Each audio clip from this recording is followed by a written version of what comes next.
Menyikapi banyaknya keluhan masyarakat terhadap lonjakan tarif listrik di tengah pandemi, DPRD Kota Banjarbaru memanggil manajer UP3 PLN Banjarmasin.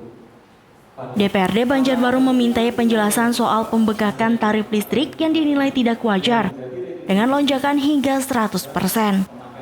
Anggota Dewan mempertanyakan kebijakan pihak PLN yang melakukan penagihan hanya dengan perhitungan rata-rata penggunaan listrik pelanggan pada bulan sebelumnya.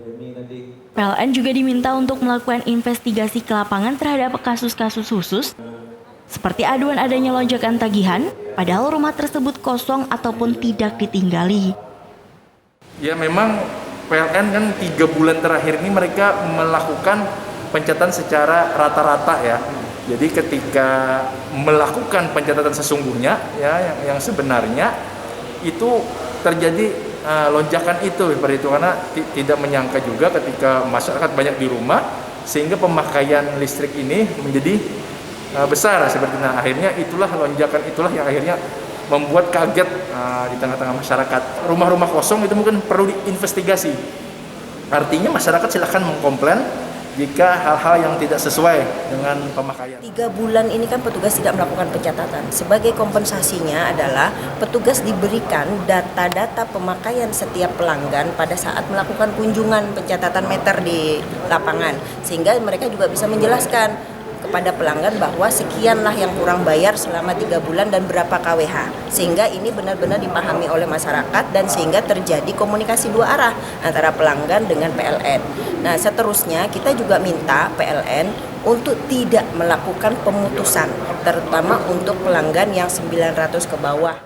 PLN mengakui selama periode April hingga Mei, pihaknya tidak melakukan pencatatan langsung ke rumah-rumah pelanggan lantaran masih dalam kondisi pandemi, sehingga hanya menjumlah rata-rata tertinggi pemakaian listrik 3 bulan sebelumnya, yang mana hasil tersebut dipakai untuk penagihan di periode bulan berikutnya. Terkait pembengkakan tarif di periode Juni, pelanggan akan diberikan keringanan untuk mencicil pembayaran dengan 3 tahap, yakni bulan pertama 40% dan bulan berikutnya masing-masing 20%. Cicilan tersebut nantinya akan dijumlah bersamaan dengan tagihan tarif sesuai pemakaian listrik selama 3 bulan dimaksud. Dalam mengurangi ya, jadi harus berbijaksana menggunakan listrik. Karena kita tahu bahwa saat ini kondisi ekonomi masih seperti ini, bahkan mungkin ada yang sampai kehilangan pekerjaan ya. Tentunya tidak sedikit masyarakat yang justru tinggal di rumah. Dan kita tahu di rumah kayak apa panasnya, mungkin tanpa sadar kita menyalakan kipas angin, mungkin menyalakan lampu, segala macam. Kita harus benar-benar berhati-hati, kita harus bijaksana menggunakan lampu. Pertemuan ini sempat berlangsung alot, lantaran anggota Dewan merasa kurang puas dengan penjelasan yang disampaikan oleh pihak PLN. DPRD Banjarbaru menuntut pihak PLN agar meneruskan hasil pertemuan ini ke tingkat pusat, sebagai acuan dalam merumuskan kebijakan yang meringankan masyarakat di tengah situasi pandemi. Dari Kota Banjarbaru, Hans Kimberlan Hukat, Pubanwativ.com melaporkan.